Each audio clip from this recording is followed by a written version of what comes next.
안녕하세요. 코딩 알려주는 누나예요. 여러분들, 오늘 저희가 리액트 훅에 대해서 한번 알아볼 건데, 특히 뭘 알아볼 거다? useref라는 훅에 대해서 알아보도록 하겠습니다. 아마 리액트를 좀 배우신 분들은요, 내가 useState 그리고 useEffect는 아마 알아도 useref라는 훅은 잘 모르실 거예요. 왜냐? 이게 리액트 앱을 처음에 만들 때게 useState랑 useEffect 없이는 앱이 솔직히 안 돌아가거든요. 못 만들어요. 그죠? 여러분들 아시죠? 근데 useref라는 건요, 없어도 사실 만들 수는 있어. 그래서 처음에 리액트를 배울 때에는요, useState랑 useEffect를 그냥 다 조져버리는 거야. 그냥 그걸로 다 만들어버리는 거야. 근데 내가 이제 조금 더 이제 공부를 깊게 하다 보면은 무슨 뭐 useref, useMemo 막 이런 애들이 나오는데 얘네들은 도대체 어떻게 쓰고 왜 쓰는 건지를 잘 모르는 거죠. 그죠? 그래서 여러분들이 이제 리액트에 약간 조금 맛을 봤다 하는 가정하에 제가 한번 useref라는 건 도대체 왜 나왔고 왜 써야 되는지 알려드리도록 하겠습니다. 그래서 useref가 하는 기능이 뭐냐? 크게 두 가지입니다. 첫 번째 기능은요, 저장 공간으로서의 기능이 있고요. 그리고 두 번째는요, 돔을 셀렉하는 셀렉터로서의 기능이 있습니다. 그래서 이 두 가지 기능에 대해서 알아볼 건데, 일단 첫 번째 저장 공간으로서의 기능을 알아보도록 하겠습니다. 자, 오늘 저희가 가장 만만한 카운터 예제를 한번 만들어 보도록 하겠습니다. 그래서 자, 여기 맨날 많이 하던 거 있잖아요. 제가 state count라는 걸 만들어 보고 set state count라는 어떤 use state를 하나 만들어 볼게요. 이거 우리 항상 많이 하던 거였죠. 그죠? state 만든 이유 뭐예요? 화면에서 보여주려고 우리가 만드는 거잖아요. 그죠? 그래서 제가 state는 하고 보여주도록 하겠습니다. 그래서 여기서 state count라고 보여줄게요. 이렇게 딱 만들어 놨어요. 그리고 count를 뭐다? count는 클릭할 때마다 증가시켜야겠죠? 그래서 버튼을 만들고 여기다가 state up이라고 써보도록 하겠습니다. 그리고 count가 on 클릭 될 때마다 어떻게 하느냐? 여기에다가 set state count 해서 count의 값을 일시 증가를 시켜줄게요. 이런 식으로. use state 넣어주도록 하겠습니다. 자, 이렇게 했더니 간단한 카운터 앱이 지금 나왔어요. 그죠? 여기 보시면은. 그래서 요거 눌러줄 때마다 값이 증가하시는 걸 여러분들이 확인을 하실 수가 있습니다. 그죠? 굉장히 간단하죠? 자, 근데 이 상황에서 이제 제가 뭘 해볼 거냐? 여러분들, 우리가 리액트 처음에 배울 때게 가장 충격적이었던 게 뭐였어요? 제가 제 기억에는 가장 충격적이었던 게 우리가 자바스크립트에서 열심히 배우는 변수를 이 리액트에서 안 써. 그러려면 변수 왜 배웠냐고. 그죠? 그래서 우리가 변수를 여기서 쓸 수 없는 이유가 뭐였어요? 여러분들 기억나나? 변수 우리가 왜 못 썼어요? 그죠? 자, 한번 변수 하나 만들어 볼게요. 변수 count 하고 우리가 0을 하나 썼습니다. 그죠? 그래서 우리가 뭐 맨날 자바스크립트에서 해주는 것처럼, 그죠? dirb 하고 여기다가 제가 여기에다가 한국어로 변수 해놓고 여기에다가 count를 넣어보도록 하겠습니다. 그래서 요거는 이제 변수의 count다라는 거죠. 그리고 버튼도 하나 더 만들어 줄게요. 그래서 버튼에다가는 변수 up이라고 써보고 이 count를 이제 증가를 시켜볼까요? 그래서 여기다가 on 클릭을 해놓고 여기에 어떻게 하냐? 여기에다가 이제 count는 count 플러스 해서 변수를 증가를 시켜보도록 하겠습니다. 그리고 변수가 증가가 잘 되나 제가 콘솔 다이로그를 한번 해볼까요? 그래서 여기서 변수는 컴마 뭐다? count다. 이렇게 한번 함수를 만들어 봤습니다. 그래서 여기 변수업이 지금 생겼죠. 그죠? 그래서 우리가 변수업을 하면은요, 이렇게 뭐다 짝짝짝짝 하면서 이렇게 변수가 업된 게 나와요. 그죠? 업된 게 나오죠. 근데 변수는 문제가 뭐예요? 문제가 얘는 UI에 반영이 되지 않습니다. 그죠? 이 변수의 변화는 UI를 이제 증가시키지 않는다. 그죠? 그래서 이것까지는 오케이. 그래, 알겠어. UI 변형 안 시켜도 돼. 변수 그대로 나름의 또 매력이 있지. 뭐 UI 굳이 필요 없는 값일 UI 안 보여줘도 되는 값일 수도 있잖아요. 그런 거 변수에 담으면 되잖아요. 그죠? 우리가 그렇게 많이 생각을 했단 말이야. 근데도 우리가 변수를 이용할 수 없는 이유는 뭐다? 우리가 UI를 렌더링을 하는 순간 뭘로 변합니까? 변수는요, 다시 0부터 시작을 합니다. 우리가 state up 하면서 우리가 state의 값을 업데이트를 시켜주는 순간 어떻게 됐어요? UI가 re-rendering이 됐죠. 티는 안 나지만 지금 UI를 다시 그려준 거예요. UI를 다시 그려준다는 거는 이 펑션 앱 얘를 지금 다시 그려주는 거예요. 그래서 어디서부터 시작을 한다? count는 0부터 다시 시작을 한다. 그래서 변수를 내가 그동안 열심히 4, 5, 6, 7 이렇게 쫙 8까지 내가 지금 업데이트를 시켜놨는데 얘 한번 누르니까 값이 뭐다? 싹 다 날라갔네. 그죠? 이게 변수의 단점이었어요. 그래서 우리가 변수 써주지 마세요. 변수에 있는 값 다 날라갑니다. 이렇게 얘기를 하고 여러분도 아마 이걸로 굉장히 낭패를 많이 보셨을 거예요. 그죠? 그래서 우리가 뭘 했다 여태까지 use state를 남발을 하면서 모든 걸 use state로 만들었어요. 왜냐? 우리가 값을 킵을 해야 되니까. 그래서 우리가 화면에 보이는 값이건 아니 화면에 보여질 필요가 없는 값이건 그냥 use state로 다 때려 넣었단 말이야. 지금 여러분들 코드 보고 하는 얘기야. 맞죠? 그죠? 이런 변수의 단점을 조금 뭐라고 해야 되지? 고치기 위해서 나온 게 useRef라고 보시면 됩니다. 이 useRef는요, 이 useState의 장점과 이 변수의 장점을 합쳐놓은 게 useRef예요. 자, 우리 useState는 뭐였어요? 장점이? 값이 유지가 되죠? 그죠? 값이 유지가 되지만 뭐다? 화면에 보여줘야 되기 때문에 매번 누를 때마다 렌더링이 일어났어요. 그죠? 우리가 여기서 콘솔.log를 하면은요,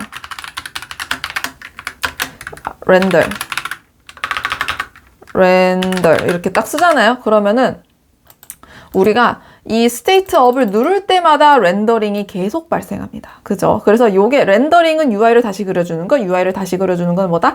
비싸다. 그래서 use state가 너무 많으면 많을수록 이게 성능에 좋지는 않습니다. 그런 단점이 있는 반면에 use state는 값을 뭐다? 유지를 시켜줄 수 있었죠. 변수는 뭐예요? 변수는 렌더링 하지 않아. 그렇기 때문에 성능에 상관없이 그냥 내가 값을 자유자재로 바꿀 수는 있었지만 뭐다? 값이 너무 쉽게 휘발이 된다. 그죠? 그래서 이 useRef는 뭐다? 값을 유지를 시켜주는 변수라고 생각하시면 됩니다. 값을 계속 이 앱이 끝날 때까지 이 라이프 사이클 전체 동안 계속 값을 변수처럼 유지를 해줍니다. 단 뭐다? 우리가 use state처럼 UI를 업데이트하지는 않는다. 그래서 제가 use state의 장점과 변수의 장점을 합친 게 useRef라고 하는 겁니다. 그래서 한번 우리가 useRef를 한번 써볼게요. 그래서 제가 여기다가 const ref count라고 한번 써볼게요. 그래서 얘를 useRef라는 훅을 드디어 저희가 한번 사용해 볼게요. 그래서 여기서도 똑같이 0이라는 값을 넣어주도록 하겠습니다. 그리고 여기서 우리가 drb 여기다가 ref 해놓고 제가 ref count를 넣어주도록 할게요. 그리고 버튼을 또 만들어줍시다. 그래서 버튼 그래서 여기다가 ref up이라고 한번 써볼게요. 그리고 요거는 뭐다? on click 을 하는데 안에서 이제 뭘 해준다? 일단은 useRef에 어떤 값이 있는지 console.log ref를 해보도록 할게요. 그래서 ref count를 한번 일단은 무슨 값이 들어있는지 일단 확인만 먼저 한번 해보도록 하겠습니다. 이렇게 하고 세이브. 자, 이렇게 세이브를 했는데 지금 에러가 났어요. 에러가 뭐라고 되어 있냐면요.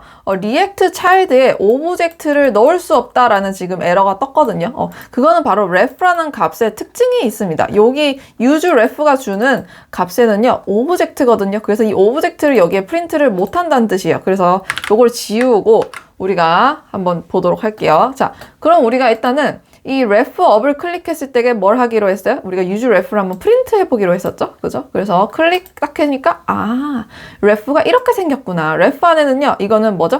객체가 들어있고요. 그 객체 안에는 뭐가 있다? current라는 어떤 값이 있습니다. 여기에 우리가 뭘 해준? 우리가 초기화를 해준 값이 요 current에 들어가 있습니다. 그래서 우리가 알아야 되는 거 첫 번째 뭐다? useRef는 값이 객체다. 그리고 객체에 있는 값에 접근하기 위해서는 current를 통해서 접근을 해야 된다. 그래서 제가 여기 방금 써줬던 이 에러 코드를 바꿀게요. .current로 바꾸도록 하겠습니다. 그러면은 이제 에러가 안 나오고 0이 아주 잘 나오고 있죠. 그죠? 자, 그러면은 우리가 이번에는 여기 이제 단순 콘솔 말고 이제 값을 증가를 시켜보도록 하겠습니다. 그래서 제가 어떻게 할 거냐? ref count에 있는 current 값을 우리 변수처럼 그냥 플러스해서 증가를 시켜볼게요. 증가를 시키고 그리고 그 증가시킨 값을 프린트를 한번 해보도록 하겠습니다. 이렇게 해서 세이브를 하고 다시 돌아와서 한번 볼까요? 자, 우리가 이제 ref up을 눌렀어요. 그러니까 current 1로 바뀌었어. 1, 2, 3, 4, 5 이렇게 지금 값이 증가가 되고 있는 게 보이시나요? 그죠? 값이 증가가 됐는데 중요한 거는 뭐다? UI에는 반영을 안 한다. 제가 그랬죠? 약간 변수 같은 애라고. 변수인데 값이 그냥 유지가 될 뿐이에요. 그래서 지금 굉장히 멀쩡하게 잘 되고 있습니다. 자, 근데 중요한 거는 변수의 특징은 state의 값이 바뀌어서 UI가 한번 렌더링 되면 얘가 사라졌었죠. 근데 이번에는 state up 누르면은 자, 눌렀더니 뭐다? 지금 ref의 값이 업데이트가 되고 스테이트는 1이 됐어요. 즉 뭐다? ref의 값이 지금 유지가 된 거예요. 변수였으면 진작 사라졌지. 그죠? 근데 지금 유지가 됐습니다. 제가 ref업을 다시 눌러볼게요. 그랬더니 뭐다? 6으로 유지가 되더라. 값이 유지가 되더라. 너무 좋다. 그죠? 이런 식으로 여러분들이 사용해 보실 수 있습니다. 그래서 알겠다. 오케이. 이제 알겠다. 그래서 use ref는 우리가 언제 쓰면 좋냐? use ref는 언제 쓰면 좋냐? 내가 변수처럼 값을 저장할 필요가 있는 변수. 변수처럼 값을 저장할 필요가 있는 변수. 좀 이상한데?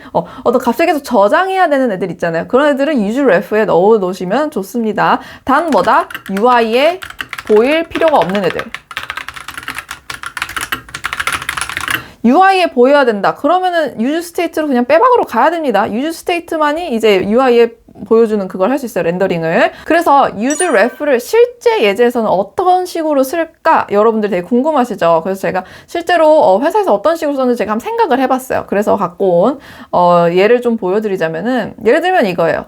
검색어를 입력을 하고 검색 버튼을 누르면은 검색을 하는 거예요. 그죠? 우리가 검색어 엔진이라고 생각을 해봅시다. 근데 우리가 검색 엔진에 같은 값을 그대로 넣은 상태로 검색을 했어. 그러면 우리가 사실 검색을 또 해줄 필요 없잖아. 방금 바로 전에 검색한 건데 우리가 API 또 호출할 필요가 없잖아요. 그죠? 검색어가 변한 경우에만 검색을 할 수 있게끔 그런 식으로 내가 만약에 만들어주고 싶다 할 때에 쓸 수 있습니다. 그래서 요 예제를 보시면은 한번 요 search 예제를 들고 와 볼게요. app.js에다가 제가 여기에다가 제가 만든 search 예제를 한번 들고 오도록 하겠습니다. 그래서 여기 보시면은 검색어를 입력하세요 라고 되어 있죠. 그래서 제가 만약에 검색어로 영화 검색이 하고 싶네. 그래서 영화 기생충을 검색했어요. 그죠? 검색했더니 API 호출 시작했다고 딱 뜨죠. 그리고 어떤 기생충 영화에 대한 값이 나오겠죠. 그죠? 그리고 나서 제가 이번에는 또 다른 영화 뭐가 있을까? 예를 들어서 괴물이라는 영화를 검색을 했어요. 그랬더니 이 괴물이라는 영화에 대한 API 호출이 시작했다 라고 딱 뜨죠. 근데 내가 괴물을 한 번 더 검색했어. 방금 검색한 건데 또 검색했어. 그럼 사실 얘는 이미 결과가 있는데 또 다시 검색할 필요가 없잖아요. 이런 식으로 내가 API나 이런 서버 호출을 너무 많이 하는 걸 좀 막아주고 싶을 때 이럴 때 쓸 수 있습니다. 그래서 지금 제가 괴물을 이대로 안 바꾸고 이제 막 검색을 하니까 API 호출이 일어나지 않고 있는 걸 여러분들이 보실 수가 있죠. 그래서 이런 로직을 어떤 식으로 제가 작성을 했느냐 이제 여러분들이 코드를 보시면은 살짝 이해가 되실 거예요. 자, 어떻게 했냐? 여기 보시면은 제 인풋 값이 이렇게 있죠. 여기 인풋이 있고 여기 버튼 검색이 있습니다. 이 인풋 안에다가 제가 value 하면서 input value 그러니까 키워드를 이제 여기다가 받아가는 거죠. 그죠? 키워드를 받아가는데 그리고 제가 이제 검색을 누르면은 여기 handle search라는 함수로 넘어가게 됩니다. 근데 우리가 handle search 할 때 뭘 검색을 하냐면요. 제가 여기에 use ref로 뭘 만들어 놨느냐?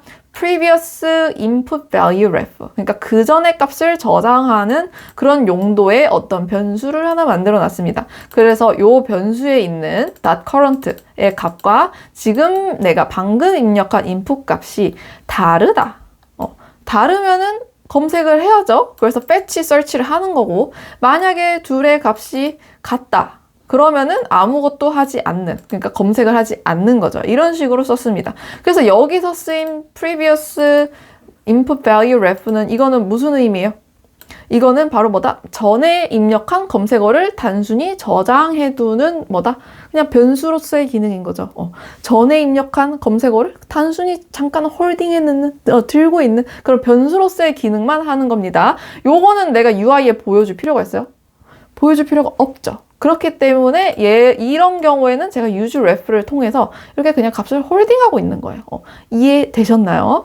자, 그럼 이게 첫 번째로서의 기능이고요. 이제 두 번째로서의 기능을 알아볼게요. 두 번째로서의 기능은 이제 도움을 선택하는 선택자로서의 기능으로 많이 쓰입니다. 여러분들이 아마 또 이제 리액트 하다 보면 또 충격적이었던 게, 그죠? use ref는 충격적이었던 일을 고치려고 나왔던 애 같아. 그죠? 충격적이었던 게 바로 우리가 document.element by ID 이런 거 document.query selector 이런 다큐멘트에 직접 접근해서 가져오는 이거를 이제 더 이상 안 하잖아. 그죠? 우리 자바스크립트 배울 땐 그렇게 많이 했는데 이제 더 이상 쓰지 않는다고. 그죠? 그래서 우리가 왜 안 쓰겠어요? 안 쓰는 이유는 우리가 HTML이랑 자바스크립트를 섞어놨잖아. 합쳐가지고 JSX를 만들었잖아. 그래서 사실 다큐멘트 어쩌고저쩌고 쓸 필요가 없었던 거예요. 그죠? 이미 여기 아래에 있는데 여기에 있는 거 갖다 쓰면 되지. 뭐가 걱정이야. 그죠? 그래서 우리가 사실 쓸 필요가 없었는데 사실 완전 우리가 다큐멘트 엘리먼트 어쩌고저쩌고가 완전 필요 없을까? 또 그건 아니거든요. 가끔 보면은 얘네들을 가지고 뭔가 애니메이션을 준다던가 여기 뭐 포커스 이벤트를 준다던가 이런 얘네들을 여전히 선택을 해가지고 요 인풋에다가 스타일을 줘야 되는 요 인풋에다가 어떤 걸 해야 되는 스타일 같은 거 그런 거를 하는 경우가 생긴단 말이야. 이런 경우 어떻게 할 거냐고. 그거를 useRef로 해결할 수가 있습니다. useRef는 또 어떤 기능을 주냐면요. 요 document.element by id 이런 것처럼 얘네들을 선택해오는 기능을 할 수 있습니다. 그래서 제가 이번에 어떤 예제를 할 거냐. 자, 예를 들어서 제가 여기에다가 input이 있고요. 여기에 input, 뭐 type은 뭐 text, 뭐 이런 식으로 뭐가 있어. 그냥 간단하게 input이 있고 여기에다가 이제 버튼, 뭐 검색 뭐 이런 식으로 제가 만들어 놨다고 합시다. 그래서 제가 해주고 싶은 건요. 이 검색이라는 버튼을 클릭하면은 이 인풋에다가 포커스를 주는 거야. 이 인풋에 입력하세요 라는 그 포커스 주는 거 있잖아요. 내가 예를 들어서 그런 기능을 하고 싶다고 해봅시다. 그죠? 그러면은 우리가 예전 같으면은 여기에다가 아이디를 줘가지고 뭐 아이디는 뭐 어쩌고저쩌고 뭐 search 이런 걸 주고 만약에 자바스크립트를 한다 그러면 다큐멘트다 이렇게 엘리먼트 바이 아이디 해가지고 뭐 search 이렇게 해가지고 여기다가 다 포커스 뭐 이런 식으로 했을 거예요. 그죠? 요게 이제 자바스크립트의 방식이었다면은 우리가 요번에는 useRef를 사용을 해서 해결할 수 있습니다. 그래서 이렇게 아이디 줄 필요 없고요. 어떤 식으로 하느냐 만들어 보겠습니다. 여기서 const input element라고 한번 써볼게요. 그리고 나서 얘는 뭐다? useRef를 통해서 만들 것이다. 그리고 아직 제가 여기다 값은 처음에는 없는 null로 넣어놓고 그리고 이 input element 얘를 어디다가 줄 거냐? 여기다 줄 건데 어떻게 주느냐? 여기에다가 ref 하면서 얘의 reference는 얘는 누가 참조해서 들고 가겠다? 이 input element가 참조해서 들고 가겠다. 요렇게 설정을 해줄 수가 있어요. 자, 요렇게 해놓고 한번 콘솔.log를 한번 해볼까요? 여기 input 얘를 한번 프린트를 해보도록 합시다. 여기 컴마. 자, 그러면은 여기 이제 검색이 떴고 여기 보시면은 여기 지금 떴죠? input 하면서 여기 떴죠? 여기 이제 열어보시면은 이런 식으로 current 안에 뭐다? 이 input이라는 element가 들어가 있는 거를 여러분들이 확인을 하실 수가 있습니다. 그죠? input element가 잘 들어가 있어요. 이런 식으로 내가 돔에 있는 요소를 선택해서 들고 오는 역할을 합니다. 어떤 식으로 쓰느냐? 이렇게 ref는 하고 내가 만든 useRef의 변수값을 이렇게 넣어주시면 됩니다. 그래서 이렇게 하면 되고 onClick 할 때 선택을 해주고 싶다. 그러면은 여기서 이제 우리가 아까 만든 EL, input EL에다가 current를 통해서 접근한다 그랬죠? 뭘 한다? focus를 주겠다. 뭐 이런 식으로 설정을 해줄 수 있겠네요. save. 그러면은 우리가 한번 테스트를 해볼까요? 여기 제가 검색을 누르면은 여기 지금 포커스가 딱 가 있는 거 보이시죠? 검색을 누르면은 포커스가 딱 가 있는 거 보이시죠? 이런 식으로 내가 이 엘리먼트를 선택을 해가지고 하고 싶은 작업을 넣어주시면 됩니다. 아주 간단하죠? 그렇게 어렵지 않아요. 그죠? 이제 내가 UI 요소를 좀 다뤄야 된다. 뭐 애니메이션을 줘야 한다. 그럴 때에 useRef가 많이 사용이 되고 있습니다. 또 실제 예제를 제가 생각했던 거를 조금 가져와 봤는데 예를 들어서 우리가 뭐 바닥에 있다가 버튼 누르면은 위로 찡 올라가는 거 있잖아요. 스크롤 첫 페이지로 돌아가는 거, 바닥에 있다가 스크롤 첫 페이지로 돌아가는 거, 그런 것도 이제 useRef로 할 수 있습니다. 그래서 제가 예제를 또 만들어 왔는데 여기 scroll to top 뭐 이런 거 있죠. 스크롤 버튼, 스크롤 바닥에 제가 뭘 만든다? 상단 스크롤로 이동을 만들었어요. 그러면 scroll to top 하면은 scroll to top 위로 올라가는 함수가 scroll into view거든요. 어떤 뷰로 갈지 선택을 해주면 되는데 얘를 이제 scroll into view 요거를 이제 누구를 선택한다? 위에 있는 top ref를 선택을 해서 가겠다. 그래서 top ref를 보시면은 이런 식으로 페이지 상단 페이지에 이렇게 ref를 걸어 두신 거를 볼 수가 있습니다. 그래서 요거를 한번 제가 재생을 앱에서 해보면은 scroll to top 한번 실행을 해볼게요. 짠! 이런 식으로 떴어요. 자, 페이지 상단이 있고 여기가 페이지 상단이죠? 그리고 쭉 가면은 여기 상단으로 스크롤이라는 버튼이 있어요. 얘를 탁 클릭하면은 슝 이렇게 올라가죠. 상단으로 스크롤 슝 해서 올라가죠. 그래서 요거를 어떻게 가능하게 했느냐? 다시 한 번 더 코드를 보면은 그런 식으로 일단은 use ref로 탑 레프를 만들었어요. 그래서 요 탑 레프를 어디다가 줬느냐? 이 페이지 상단에다가 준 거예요. 이 페이지 상단 div에다 줬어요. 그것은 바로 뭐다? 얘다. 페이지 상단. 요 div에다가 이제 참조를 딱 걸어놓고 이제 뭘 한다? 내가 버튼을 클릭할 때마다 그 상단으로 어떻게 scroll into view 올라가겠다. 이런 식으로 설정을 해둔 거죠. 여러분들 아주 도움이 되셨다면은 구독, 좋아요 많이 해주시고 여러분들 감사해요. 또 봐요. 안녕. 다음에는 또 다른 훅으로 찾아오도록 하겠습니다. 여러분들 안녕.